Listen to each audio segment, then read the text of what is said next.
All right, kids, Assalamu alaikum. Welcome back to the online class. So, continuing our past papers practice sessions, today we are going to start and attempt investment appraisals past papers questions. Here we are with a question from October November 18, variant 33, presented on page number 69 of your past papers. आपके पास paper page number 69 from October November 18 variant 33 start करते हैं। देखते हैं इस particular question में examiner क्या information दे रहा है, हम इंफॉर्मेशन को कैसे इंटरप्रेट करेंगे, क्या पूछ रहा है, क्या मांग रहा है और हम उसको प्रोवाइड कैसे करेंगे। कह रहा है Asif is considering running a farming business growing soya beans. He could rent land at an annual cost of $800 per field. He has two options. Option 1, rent 5 fields. Option 2, rent 10 fields. After 5 years, he intends to retire. तो कह रहे आसिफ जो है वो एक farming business चलाने का सोच रहा है, सोया बीन्स ग्रो करने का सोच रहा है। कह रहा है कि उसको जमीन मिल सकती है $800 पर फील्ड के हिसाब से एनुअली, साल का $800 का रेंट, एनुअली $800 का रेंट पर फील्ड। आसिफ सोच रहा है कि उसके पास दो ऑप्शंस हैं। पहला ये कि वो 5 फील्ड्स रेंट आउट कर ले। 5 फील्ड्स रेंट आउट करने का मतलब है कि सर $4,000 रेंट, और 10 फील्ड्स, सेकेंड ऑप्शन है कि 10 फील्ड्स रेंट आउट कर ले और उसको रेंट 10 फील्ड्स को रेंट करने का ऑप्शन है की कॉस्ट है, रेंटल कॉस्ट है $8,000। ठीक है ना, आगे चलते हैं। The purchase of farm machinery requires an outlay of 30,000 if 5 fields are farmed. If 10 fields are farmed, then the necessary farm machinery would cost $38,000. कह रहे in either case, the machinery would have no scrap value at the end of 5-year period. तो कह रहा है कि अगर 5 fields की machinery खरीदी जाए 5 फील्ड्स के लिए, तो जो मशीनरी का बेसिक आउटले है वो $30,000 का बनेगा। लेकिन अगर ऑप्शन 2 जिसमें 10 फील्ड्स हैं उसके लिए मशीनरी खरीदी जाए तो फिर मशीन का आउटले $38,000 का पड़ेगा। $8,000 ज्यादा कॉस्ट आएगी। लेकिन कह रहा है किसी भी केस में, चाहे वो ऑप्शन 1 हो $30,000 की मशीन या ऑप्शन 2 हो $38,000 की मशीन, आइदर वेज कोई स्क्रैप वैल्यू नहीं है और दोनों की लाइफ 5 इयर्स है। दोनों की लाइफ 5 इयर्स होगी, चाहे वो ऑप्शन 1 के लिए खरीदी जाए या फिर ऑप्शन 2 के लिए खरीदी जाए। लाइफ दोनों की 5 इयर्स होगी और कोई स्क्रैप वैल्यू नहीं होगी, no scrap value, zero scrap value. आगे चलते हैं। अदर इंफॉर्मेशन, अब कुछ अदर इंफॉर्मेशन भी प्रोवाइड कर रहा है। क्या इंफॉर्मेशन है? Soya beans yields were expected to be, okay, अब यहां पे रेवेन्यू आने वाला है, यहां पे कैश इनफ्लो रेवेन्यू की बात होने जा रही है कि ये सोयाबीन किस तरीके से किस क्वांटिटी में प्रोड्यूस होंगे और क्या सेलिंग प्राइस होगी। कह रहे 1,000 किलोस पर फील्ड इन ईयर 1। अच्छा, दोनों ऑप्शंस के लिए 1000 किलोस पर फील्ड है पहले साल, मतलब पहले साल हर फील्ड पे 1000 किलोस। तो अगर ऑप्शन 1 है तो 5000 किलोस, और ऑप्शन 2 है तो 10,000 किलोस फर्स्ट ईयर, ईयर 1। फिर कह रहे 2000 किलोस पर फील्ड इन ईयर 2। कह रहे अगले साल ये 2000 किलोस हो जाएगा। कह रहे नेक्स्ट ईयर ये 2000 किलोस हो जाएगा ईयर 2 में। और इसका मतलब ये कि अगर ऑप्शन 1 है तो सेकेंड ईयर 10,000 किलोस होंगे, और अगर ऑप्शन 2 है तो 20,000 किलोस होंगे ऑप्शन ईयर 2 में। फिर कह रहे 3,000 किलोस पर field in each of year 3, 4, 5। तो आखिरी के 3 सालों में सेम यील्ड है 3,000 किलोस पर फील्ड, हर फील्ड पे 3,000 किलो। तो ऑप्शन 1 में 15,000 केजीज होंगे, ऑप्शन 2 में 30,000 किलोज होंगे। आगे हमें कह रहा है selling prices were expected to be $900 per 1,000 kilos of soya beans in each of years 1 and 2। $900 पर 1,000 किलोस। अब आप इस बात को समझ लें, जो लिखा हुआ है ना 1,000 किलो पर फील्ड, तो ये 1,000 किलो $900 का सेल होगा ईयर 1 एंड 2 में, पहले 2 साल। फिर कह रहा है 1,100 पर 1,000 किलोस in each of year 3, 4 and 5। तो नेक्स्ट 3 सालों में 3, 4, 5 में सोयाबीन्स की प्राइस बढ़ के 900 से 1,000 हो जाए, 1,100 हो जाएगी पर 1,000 किलोस। आगे हमें कह रहा है labour cost were expected to be 20% of sales. ठीक है, लेबर कॉस्ट जो है वो सेल्स का 20% है। और कह रहा है the annual cost of seeds is expected to be $200 per field. कह रहा है हर फील्ड पे $200 एनुअल कॉस्ट है सीट की, एनुअल साल की, हर साल एक फील्ड पे $200। तो ये हमें एग्जामिनर ने ठीक ठाक इनफ्लो और आउटफ्लो और कैश की इंफॉर्मेशन दे दी है। अब देखते हैं एग्जामिनर हमसे मांग क्या रहा है। देखते हैं कि रिक्वायरमेंट क्या है sir. A, part A, calculate the annual net cash flow for option 1। Okay, अब हमसे ऑप्शन 1 का एनुअल नेट कैश फ्लो मांग रहा है एनसीएफ फॉर ऑप्शन 1। ऑप्शन 1 का मतलब 5 field. And look at the marks, 8 number हैं। मैं आपको ये बता दूं 8 मार्क्स हैं, तो हमें डिटेल में वर्किंग शो करनी पड़ेगी प्रॉपर तरीके से। मैं पार्ट ए आपके सामने अटेम्प्ट करने जा रहा हूं, प्लीज फोकस कर लीजिएगा। I am going to attempt part A over here. मैं आपके सामने, बल्कि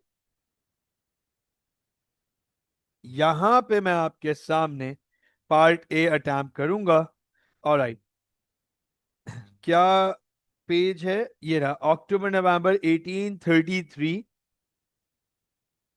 this is October November 1833, October November 2018, variant 33, page number 69, question of आसिफ from the topic of investment appraisal, and what examiner is asking us in part A, annual net cash flows। अच्छा, मुझे जरा ये बताएं, एनुअल नेट कैश फ्लोज के लिए हमें cash inflows और आउटफ्लोज पे काम करना पड़ेगा क्या? एनुअल एनसीएफ, एनसीएफ का मतलब कैश इनफ्लोज और आउटफ्लोज, इन पे काम करना पड़ेगा। तो अब जरा पहले, इनफ्लो तो एक ही है, इनफ्लो तो एक ही है, वो है सेल्स। इनफ्लो तो एक ही है, वो है सोयाबीन्स की सेल्स।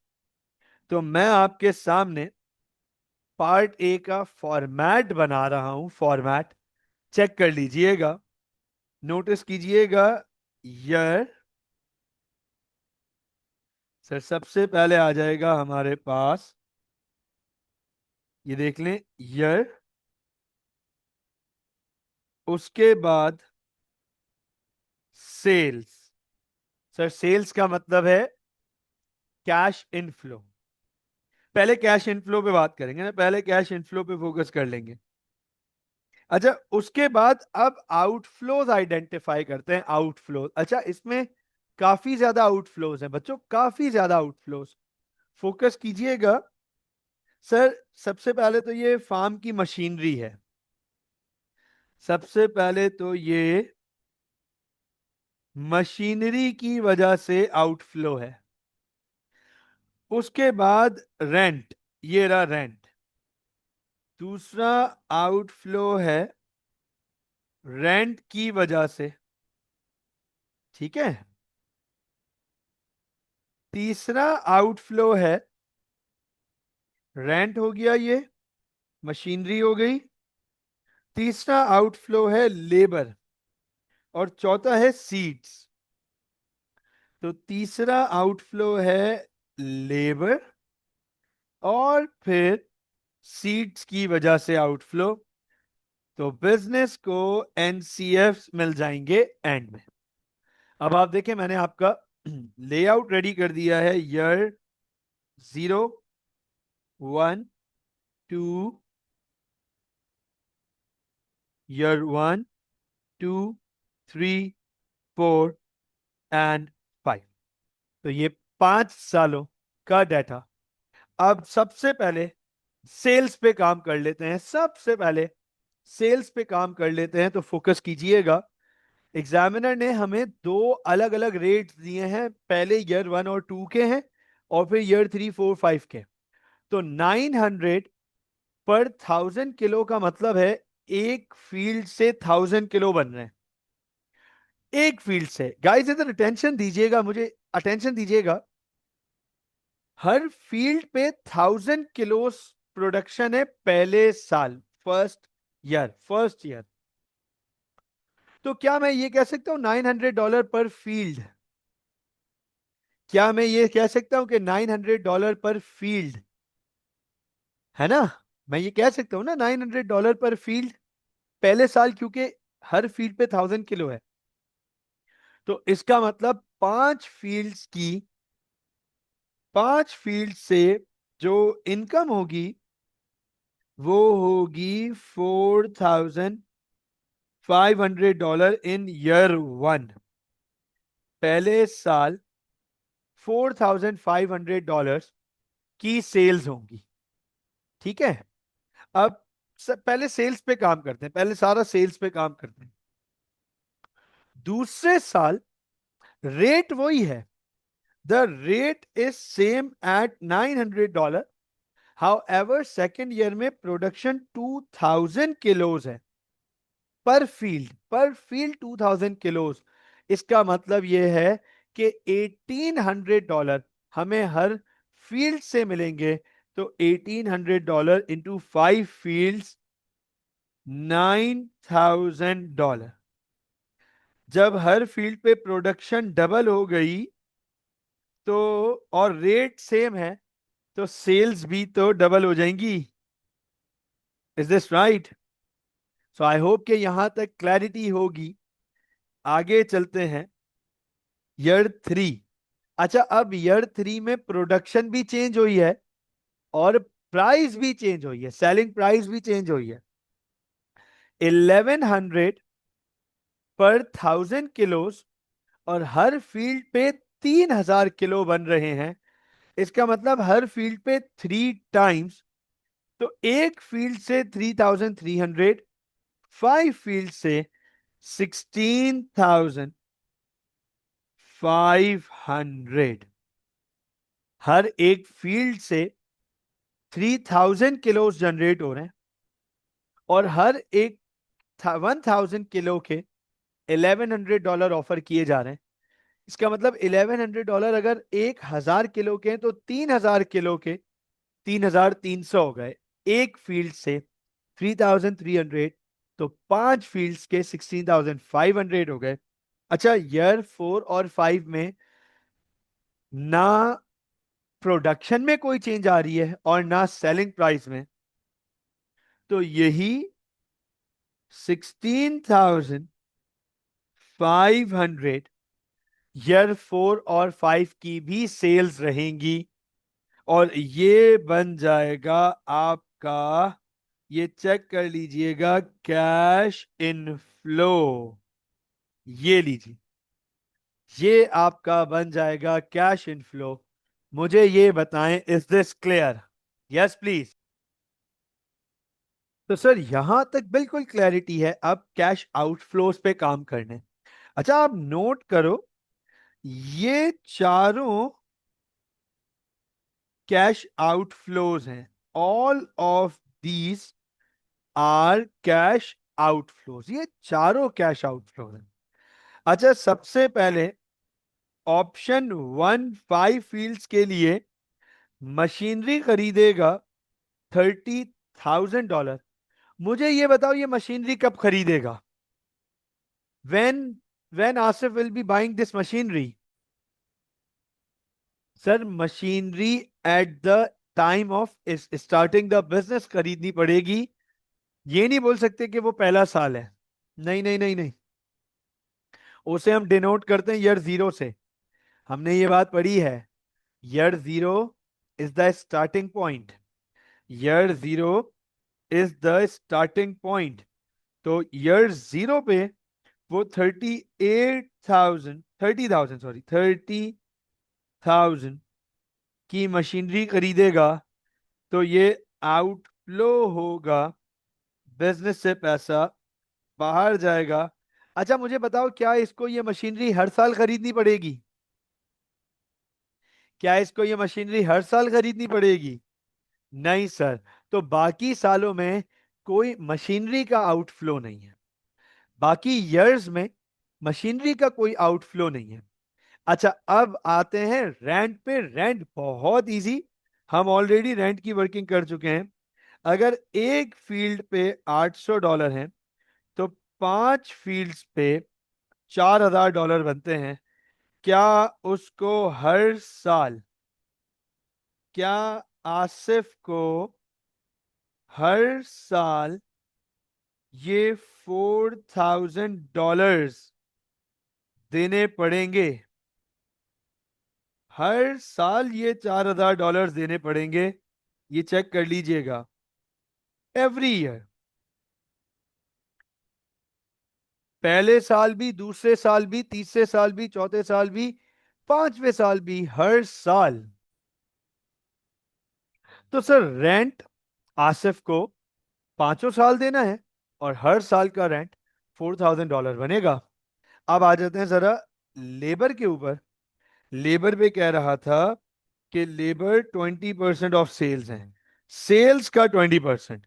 तो आप देखो, पहले साल 4500 का 20% हो गया 900, और आउटफ्लो है, पैसे बाहर जाएंगे। दूसरे साल ये हो जाएगा 1800, 1800, क्योंकि सेल्स डबल हो गई, तो 1800 हो जाएगा 1800। फिर हमजा कह रहे हैं कि सर उसके बाद 3300। हमजा कंफर्म कर लेना, हमजा कंफर्म कर लेना, वैसे लग तो सही रहा है 3300। तो ये लेबर की वैल्यू आ गई हमारे पास, लेबर की वजह से आउटफ्लो। बस आखिरी आउटफ्लो रह गया सीड्स का। तो कह रहा है annual cost of seeds expected to be $200 per field. अगर $200 एक फील्ड, तो 5 फील्ड के हो गए 1000, 5 फील्ड्स के हो गए 1000, और हर साल यही रहेगा 1000 एवरी ईयर, हर साल यही रहेगा सर। तो आप देखें, ये आउटफ्लोज हो गए हमारे पास सारे। अब हम क्या करने वाले हैं सर? इनफ्लोज से आउटफ्लोज को माइनस करेंगे तो नेट कैश फ्लो मिल जाएगा। अच्छा, नेट कैश फ्लो के लिए आप एक चीज देखो, ईयर जीरो तो बिल्कुल स्ट्रेट फॉरवर्ड सिंपल सा है, -30,000। ईयर जीरो तो है ही -30,000। ईयर वन पहले आउटफ्लोज टोटल कर लेते हैं, ये हो गए 4,000, 5,000, 5,900 -4,500, तो ये आ गया सर -1,400, -1,400। फिर दूसरे साल सर ये 5,000, 6,800 है, तो 9,000 -6,800, 2,200 positive. All right, thank you, thank you. 2,200 positive.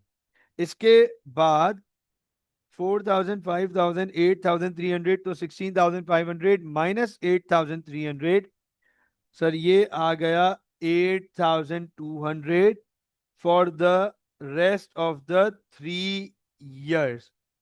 अगले तीनों साल का ये नेट कैश फ्लो है।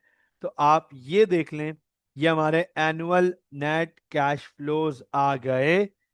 That is it. हो गए सर 8 नंबर। डन। ये करना था, थोड़ा सा दिमाग लगाना था, लेकिन आसान था, बहुत इजी था। आगे एग्जामिनर कह रहा है calculate the ARR for option 1। अब कह रहे ARR निकालो ऑप्शन 1 का। ARR के लिए प्लीज फोकस कीजिएगा, अटेंशन दीजिएगा। मैं आपके सामने ARR का काम करूंगा। So over here,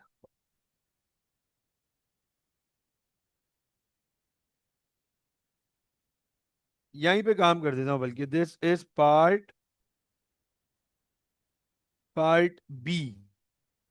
this is part B. मैं आपके सामने पार्ट बी का ARR निकाल लेता हूं। वी ऑल नो ARR का फॉर्मूला हम सबको पता है, average annual profit. Average annual profit. Average annual profit पता है कैसे निकालेंगे? फोकस कीजिएगा। एवरेज एनुअल प्रॉफिट कैसे निकाल सकते हैं? फोकस कर लीजिएगा। नहीं, एन ऑप्शन बी का एनसीएफ नहीं बोला, ये देखो जरा। ऑप्शन 2 का एनसीएफ नहीं बोला था, सिर्फ ऑप्शन 1 का कहा था, ओनली ऑप्शन 1। ठीक है, चलो अब ARR निकालने का बोला है ऑप्शन 1 का। तो ऑप्शन 1 के ARR के लिए पहले मैं ARR का अगर आपके सामने फॉर्मूला लिखूं, एवरेज, ये फॉर्मूला है average annual, average annual profit divided by average investment multiplied by 100। तो sir average annual profit divide by average investment multiplied by 100, ये फॉर्मूला है। नोट कर लीजिएगा, फोकस कीजिएगा। एवरेज एनुअल प्रॉफिट पे पहले काम करते हैं, पहले एवरेज एनुअल प्रॉफिट पे काम करते हैं।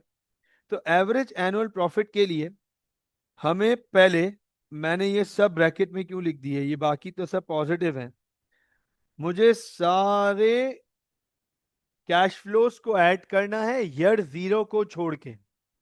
ईयर जीरो को छोड़ के मुझे बाकी सारे कैश फ्लोज को ऐड करना है।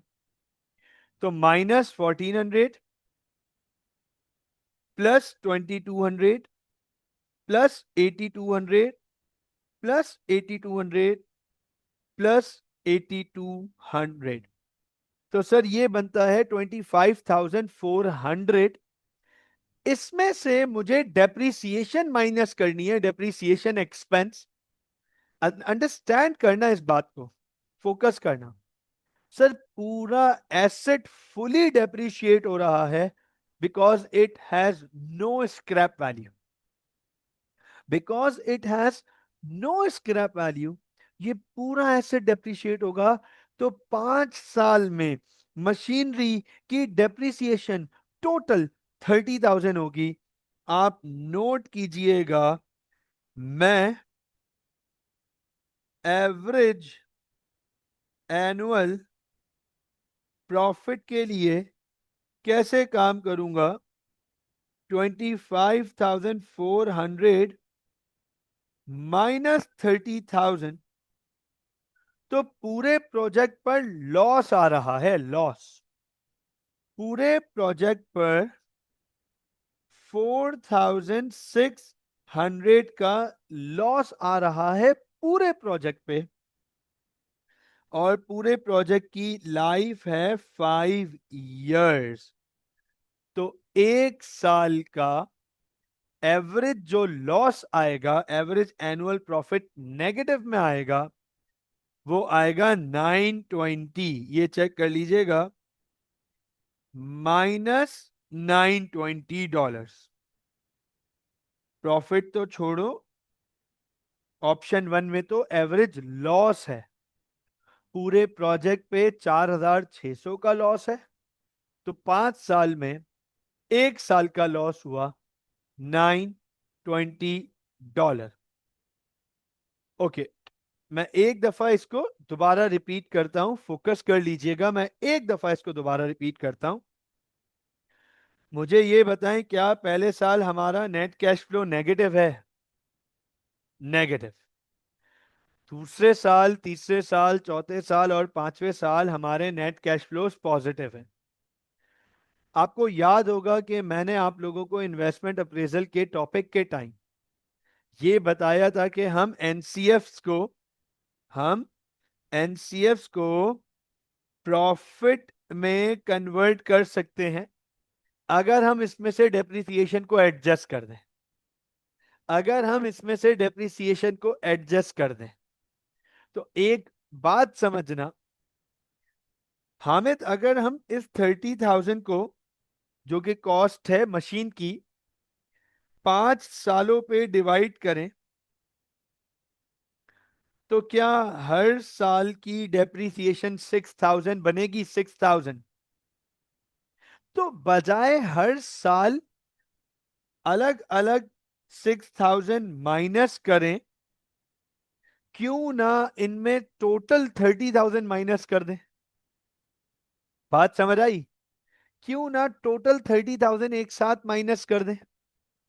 तो ये नोट कीजिएगा, आपको 25,400 जो एनुअल नेट कैश फ्लो है, टोटल नेट कैश फ्लो है, उसमें से टोटल डेप्रीसिएशन माइनस कर दी, तो प्रॉफिट के बजाय लॉस मिला।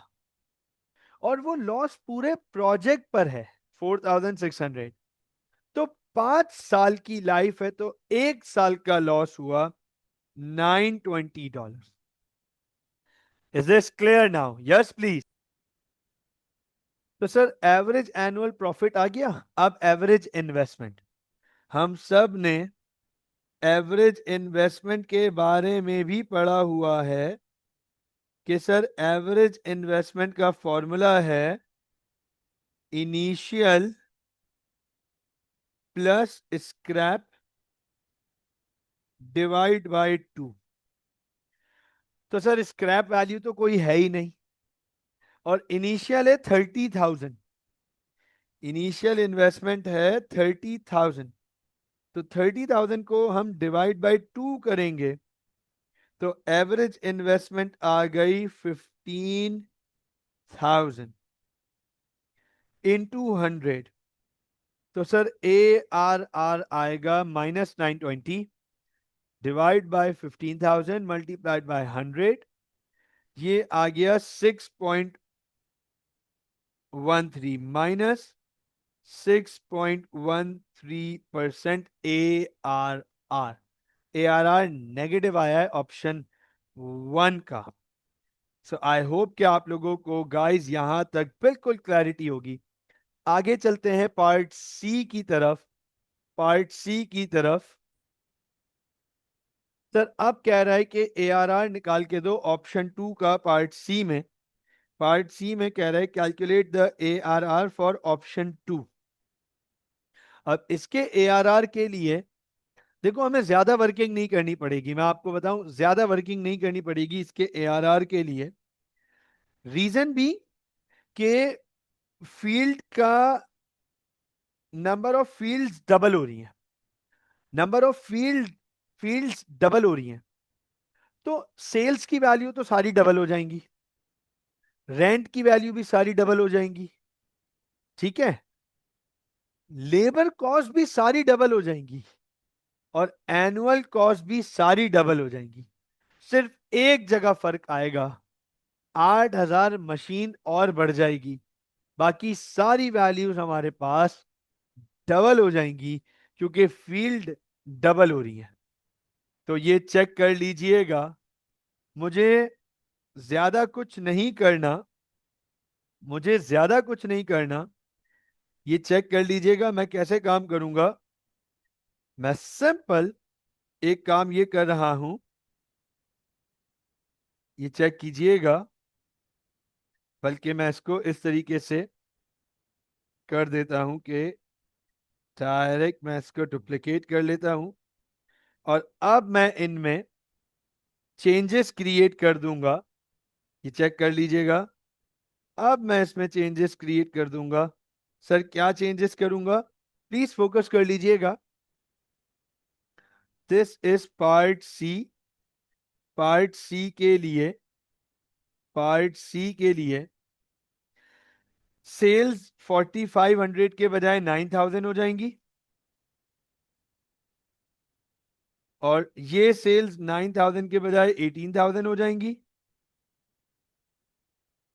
और ये 16,500 के बजाय 33,000 हो जाएंगी, 33,000, क्योंकि 5 फील्ड्स के बजाय 10 फील्ड्स हैं, तो फील्ड्स डबल हो गई। अच्छा, एक जो फर्क पड़ रहा है वो मशीनरी पे पड़ रहा है, 30,000 की जगह मशीनरी अब हो जाएगी 38,000 की। रेंट सारा डबल हो जाएगा, 4,000 की जगह 8,000 हो जाएगा, रेंट सारा 8,000 हो जाएगा। ओके, रेंट सारा 8,000 हो जाएगा, लेबर भी डबल हो जाएगा, 20% ऑफ सेल्स। तो लेबर भी, जब सेल्स की सारी वैल्यूज डबल हो गई, तो लेबर भी तो डबल हो जाएगा, 1,800, 3,600 और 6,600, 6,600 एंड 6,600। और मजे की बात, ये सारी सीड्स की कॉस्ट डबल हो जाएंगी, 2,000, सारी सीड्स की कॉस्ट ये डबल हो जाएंगी 2,000। ये लीजिए, अब हम इनके सारे एनुअल एनसीएफ निकाल लेंगे, इसको इग्नोर कर देंगे, ये हमें कंसर्न नहीं है। राइट, प्रॉफिट निकाल रहे हैं, ये हमारे लिए एनसीएफ, ये चेक कर लीजिएगा,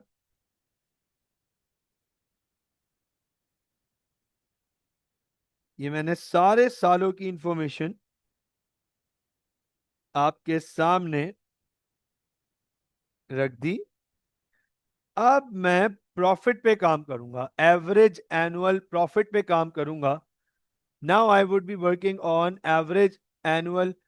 डेप्रिसिएशन 6,000 नहीं आएगी ना, अब डेप्रिसिएशन 6,000 नहीं आएगी, क्योंकि मशीनरी 30,000 की नहीं है बल्कि 38,000 की है।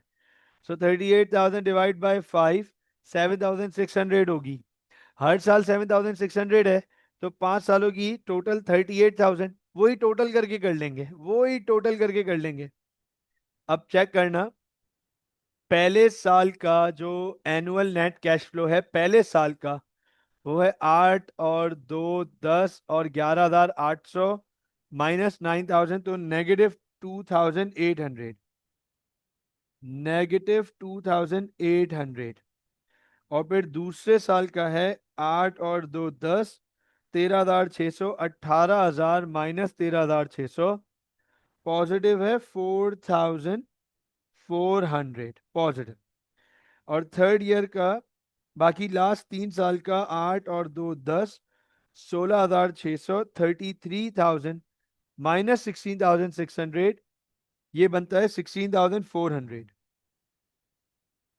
तो ये चेक कीजिएगा sir, total annual cash flows हो गए, टोटल कैश फ्लोज हो गए 16,400 इंटू 3, 3 साल के, प्लस 4,400 माइनस 2,800, 50,800, 50,800 में से 38,000 माइनस करेंगे तो ये बन गया 12,800। 12,800 को 5 सालों से डिवाइड करेंगे तो सर 2,560, ये आ गया एवरेज एनुअल प्रॉफिट। ये लीजिए, ये आ गया average annual profit. Is this right? और फिर average investment 38,000 divide by 2, 19,000 multiplied by 100, तो 2,560 डिवाइड बाय 19,000 मल्टीप्लाइड बाय 100, ये आया 13.47%। 13.47% ARR। ये लीजिए गाइस, ये आ गया ऑप्शन 2 का ARR। मुझे बताएं, is this clear? Yes please. तो सर ये पार्ट सी क्लियर हो गया। अच्छा, यहां तक आप चेक करो, 8 4 12 और 5 17 नंबर तो हो गए। 17 मार्क्स सो फार डन। आगे हमसे 8 नंबर में क्या थ्योरी कह रहा है, थ्योरी चेक करना। कह रहे state one advantage of using ARR। Sir ARR focuses on profit, ARR focuses on profit. एक एडवांटेज ना, ARR focuses on profit. ARR is the only method that focuses on profit. कह रहे two disadvantages of using ARR in comparison. Okay, ARR के दो disadvantages। पहला, does not consider time value of money, does not consider time value of money। दूसरा, does not consider the payback system, the payback, how quickly the amount is returning, कितनी जल्दी amount return हो रही है उसको नहीं देखता, एवरेज रिटर्न देखता है। तो ये दो ड्रॉबैक्स हैं, टाइम वैल्यू ऑफ मनी नहीं देखता और ये नहीं कंसिडर करता कि ये पे बैक कितना, इन्वेस्टमेंट कब रिटर्न हो रही है। आखिरी में कह रहा है discuss other financial and non financial factors which में affect as if decision to run a farming business. तो कह रहे कुछ कुछ फाइनेंशियल और नॉन फाइनेंशियल फैक्टर्स डिस्कस करो। जी जी जी, टाइम वैल्यू ऑफ मनी मतलब डिस्काउंट फैक्टर। हाँ, वो डिस्काउंट फैक्टर डिस्काउंट नहीं कंसिडर करता ना ARR, simple net cash flows consider करता है, डिस्काउंटेड कैश फ्लोज नहीं। अच्छा, कह रहे हैं आसिफ के डिसीजन को कि क्या वो उसे फार्मिंग करनी चाहिए या नहीं, कुछ और फाइनेंशियल और नॉन फाइनेंशियल फैक्टर्स डिस्कस करो। तो सर नॉन फाइनेंशियल और फाइनेंशियल फैक्टर्स में तो उसे एनपीवी भी कंसिडर करना पड़ेगा और आईआरआर देखना पड़ेगा, पे बैक कंसिडर करना पड़ेगा। नॉन फाइनेंशियल मतलब क्वालिटेटिव। तो पे ये फाइनेंशियल तो ये हो गए, फाइनेंशियल तो ये हो गए कि उसे कंसिडर करना पड़ेगा पे बैक को, एनपीवी को, आईआरआर को। राइट। और ये कंसिडर करना पड़ेगा कि नॉन फाइनेंशियल में, ये कंसिडर करना पड़ेगा नॉन फाइनेंशियल में कि क्या आसिफ के पास वो रिक्वायर्ड स्किल्स हैं। दूसरा, फार्मिंग में गवर्नमेंट का इंटरवेंशन बहुत होता है, तो क्या प्राइसिंग आसिफ के कंट्रोल से बियॉन्ड है? क्या मार्केट मार्केट से तो प्राइस नहीं मिल रही उसको? क्या वो सोयाबीन्स में कोई कुछ डिफरेंट कुछ डिफरेंट कर रहा है, कुछ डिफरेंट लेकर आ रहा है, या जैसे सबकी प्रोडक्शन है सोयाबीन्स की वैसी? तो हाँ, कोई कितना कंपटीशन है सोयाबीन्स की फार्मिंग में, ये नॉन क्वालिटेटिव फैक्टर है। कितना कंपटीशन है नॉन सोयाबीन्स की फार्मिंग में, तो फिर ये सब चीजें कंसिडर करेंगे, तमाम फैक्टर्स। मुझे ये बताएं, is this question clear? Yes please.